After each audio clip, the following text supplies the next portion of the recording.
알면 언젠간 한 번은 쓸모 있을 신박한 국악 상식을 딱 하나만 알려드립니다. 알, 쓸, 신. 후! 우후! 자, 두 가지도 아니고요. 딱 한 가지만 알려드리도록 합니다. 진짜 딱 하나만 알려주나요? 정말 딱 하나만 알려드립니다. 어허. 각 분야 전문가를 모시고 짧고 강렬하게 여러분 머릿속에 딱 남을 수 있도록 알려드립니다. 그렇다면 오늘은 아이고 좋아라. 아이고 좋아라. 아이고. 봉구 할아버지 뭐 하세요? 너 누구냐? 저 손자요. 네가 손자라고? 대아버지. 아 그래? 네. 아이고 우리 똥강아지 수염 없는 똥강아지 아이고 이 혜미는 말이다 노래 듣고 있었다. 노래요? 어. 무슨 노래 들고 계시? 닐리리야 나도 이 혜미는 말이야 민요를 너무 좋아해. 그래서 내가 듣고 있었는데 너도 함께 들어볼래? 싫어요. 왜? 맨날 할아버지는 똑같은 노래만 듣고 계시고 싫어요. 지겹지도 않으세요? 아이 조수가 뭔 소리 하는 거냐? 이 헬비는 다 다른 노래만 듣고 있는데. 아니에요. 맨날 할아버지는 똑같은 음악만 듣고 계신단 말이에요. 아 그래? 네. 이상하구나. 이 다 똑같이 들리는 이유 나도 궁금한데 이분이 알려주시마. 그래서 국립남도국악원 박정경 장학과장님을 직접 모셨습니다. 선생님 어서 오십시오. 안녕하세요. 박정경입니다. 안녕하세요. 네. 선생님, 저희가 궁금한 게 있어서 이렇게 모셨고요. 네. 바로 질문을 드려볼게요. 네. 국악은 왜 다 똑같이 들리나요? 사실 많은 분들이 국악 그러면 다 똑같다 이런 말씀을 정말 많이 하시는데 그래서 이유를 한번 찾아봤어요. 네. 몇 가지 이유가 있나요? 두 가지 이유가 있습니다. 자, 첫 번째 한번 가볼까요? 네.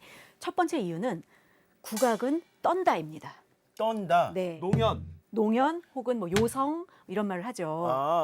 이런 맞아요. 네. 네. 한번 생각해 보세요. 네. 국악은 떱니다.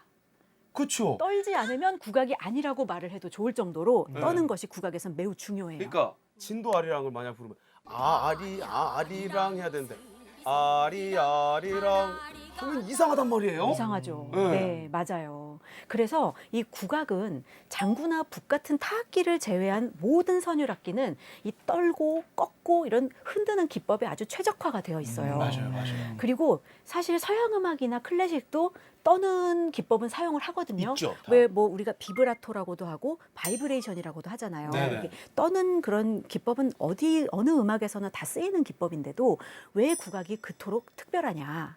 왜 그런 그것은 국악은 그냥 단순히 음을 이렇게 떠는 게 아니에요. 이렇게 떠는 게 아니라 손가락으로 표현하자면 이렇게 떨죠. 맞아요. 예, 한 음을 그냥 떠는 게 아니라 네. 두 음 또는 세 음이 걸쳐서 왔다 갔다 하는 이렇게 거죠. 떠는 거예요. 네. 보통 바이브레이션이라고 하는 것, 네. 그 비브라토라고 하는 거는 조금 더 예를 들어서 주파수가 가볍게 떠는 형태라면 국악적인 어떤 그 요성은 강하게 떤다.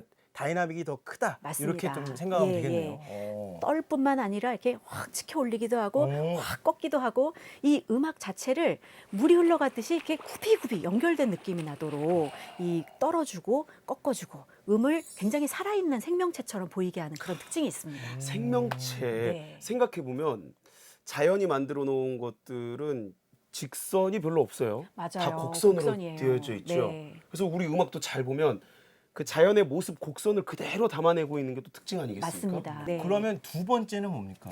두 번째 공통점은 느리다입니다. 느리다. 네. 나 많은 분들이 그렇게 인식을 하고 계신 네. 것 같아요. 아마 지금 이 시청자분들도 맞아 이렇게 공감하시는 분이 굉장히 많을 텐데요. 네. 특히 궁중음악 엄청 느리잖아요. 맞습니다. 네. 예. 사실 서양 클래식이나 다른 장르에도 느린 음악은 얼마든지 있죠. 있어요. 네, 예. 있습니다. 그런데 국악이 느리다는 것은 느려도 너무 느리다는 겁니다. 아, 느려도 너무 느립니다. 느리다. 아, 얼만큼 느린 거예요? 예를 하나 들어드리자면요. 영조실록 127권에 여밀락조라는 기록이 있는데요. 네. 여기 어떤 말이 있냐면 옛날에는 동궐과 서궐을 왕래하고서야 여밀락 일장이 끝난다. 이렇게 되어 있습니다. 자, 이거 성대모사. 연기하신 건가요? 잠시 제가 그 잠깐 궁중 영조 분위기로 느낌이 예. 났었거든요. 그래서 영조실록에 어떻게 돼 있다고요? 어떻게 했다고요, 선생님? 다시 한번 할까요? 그럼요. 예전에는 동궐과 예.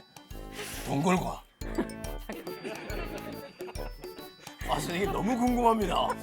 뭘까? 아니, 얼마나 느렸습니까? 동골과 서골. 아니 진정한 시간을 썩어리. 줘야지. 이게 우와. 기다려야지. 동골이 어디입니까? 아니 이 사람들이 조용하지 못할까? 아예 과장님. 과장님 화나셨다. 왕이시오 왕이. 아유, 저 여왕이라고 해주세요. 여왕이네, 네, 여왕이. 네. 예전에는 동궐과 서궐을 왕래하고서야 여밀락 1장이 끝난다. 이렇게 기록이 되어 있습니다. 몇 장? 여밀락이라는 음악은 몇 장까지 있는데? 여밀락은 7장까지 있는데요. 그 중에 1장만. 잠깐만. 그러면 네. 동거라고 서거를 왕래할 때까지 음악이 끝나면 안 된다는 거잖아요. 안 되는 거죠. 그럼 이 거리가 어느 정도예요? 이 동궐은 경복궁 동쪽에 위치한 창덕궁과 창경궁을 말하는 거고요. 네. 도남 구학당에 있는. 네, 맞습니다. 네. 그리고 서궐은 서쪽에 있는 경희궁을 가리키는 말이거든요. 네. 이 동궐과 서궐의 거리를 따져보면 3.2에서 3.7km. 그러면은 4km 잡고 1시간이 안 되니까 50분 정도? 네네. 보통 사람 걸음으로 한 50분 정도 걸린다고 보시면 되는 거죠. 아 그럼 여밀락은 50분. 아니요, 1장이. 1장. 1장이 50분. 네. 짧아. 총 7장까지 있다고요? 그렇죠, 그렇죠. 와 엄청나네 그러면. 그런데 우리 시청자 여러분들은 똑똑한 분이 굉장히 많이 계시거든요. 네. 분명히 우리 시청자 여러분들 가운데서 국악이 다 느린 건 아니야. 그런 또 음악 중에는 또 안 떠는 음악도 많아라고 네. 말씀하신 분들 분명히 계실 겁니다. 이 국악은 떤다. 안 떨면 국악이 아니라고까지 제가 아까 말씀을 드렸잖아요. 네네. 그런데 음악의 유래에 따라서는 안 떠는 음악이 있는 거예요. 국악에도 네. 어떤 음악이죠? 예를 들면은 중국에서 들어온 음악은 안 떠는 경우가 많습니다. 아 예를 들면은 중국에서 들어온 가장 대표적인 음악이 문묘제례악이거든요. 네네. 공자의 사당을 모실 때 연주되는 음악. 네. 예, 이 문묘제례악은 한음 한음을 느릿느릿 쭉쭉 뻗어내는 것을 큰 미덕으로 삼는 음악이에요. 그래서 이 문묘제례악은 절대로 떨지 않습니다. 중국의 소각이 고려시대 때 들어온 경우가 있어요. 예를 들면은 보허자나 낙양춘 같은 음악이 그런 음악인데 네네. 이런 음악은 중국 음악이기 때문에 우리 국악보다는 안 떨거나 덜 떠는 경향이 있어요. 사실은 이 음악도 원래는 안 떠는데 네. 왜 저 중국 음식인데 짜장면 그러면은 이 중국 음식이 완전히 한국화된 음식이잖아요. 그렇죠. 네. 그런 것처럼 보허자 낙양충도 우리나라에 들어와서 오랜 세월을 연주를 하다 보니까 한국화된 거죠. 그래서 이렇게 떠는 것들이 이제 점점 조금씩 들어가는 경우가 있는데 역시 유래가 다르기 때문에 원래 우리 음악, 원래 우리 국악에 비해서는 확실히 덜 떤다는 것을 느낄 수가 있습니다.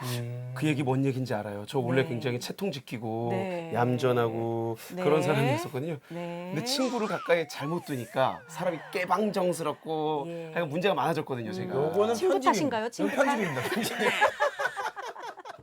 사실 요즘에 만들어지는 창작 음악들은 그렇게 느린 것부터 시작해서 빨라진다는 법칙을 지키지 않는 경우가 훨씬 많죠. 그렇죠. 네. 그러니까 요즘에 만들어진 음악은 훨씬 요즘 사람들의 그런 취향이나 이 듣는 선호도를 좀 따라가는 경향이 있는 것 같은데 사실 전통 국악은 일단 느리게 시작해서 점점 나도 모르게 이렇게 빨려 들어가게 되는 그런 매력이 좀 있거든요. 그래서 처음에 느리다고 해서 이거를 느리네 이렇게 하지 말고 조금 이렇게 참고 기다리면서 음악을 이렇게 따라가다 보면 이 음악의 속도에 내 시간을 이렇게 맞추게 돼요.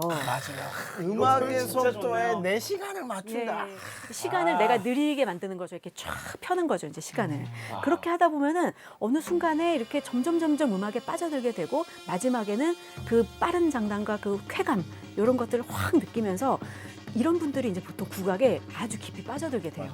예. 야, 선생님 진짜 설명이 그러니까. 깔끔합니다. 너무 잘하세요. 감사합니다. 이해가 어. 잘 되셨다면 다행인데 이게 아, 방송 전에 모르겠어요. 떨리다고 막 떨리다고 예. 계속 저 말씀하셨는데. 계속 떨려갖고 지금 막 손도 막 차가워요. 아, 그래요? 제가 제가 어디 누구 손을 잡아야 될지 제가. 그렇지. 아유 황송해라 이거 참. 자, 오늘 박정경 국립남도국악원 장학과장님과 함께 이야기를 나눠봤는데 정말 국악이 왜 다 똑같이 들리는지에 대해서 어떤 공통점도 말씀해 주시고 정말 귀에 쏙쏙 들어오게 잘 설명해 주셔서 다시 한번 감사드립니다. 네 감사합니다. 네, 다음번에 저희가 또 모르는 게 있거나 궁금한 게 있으면 선생님 꼭 모셔서 네. 또 여쭤보도록 할 테니까 꼭 한 번 더 방송에 나와 주시기 예, 바랍니다. 언제든지 불러주십시오. 네, 선생님 감사합니다. 감사합니다.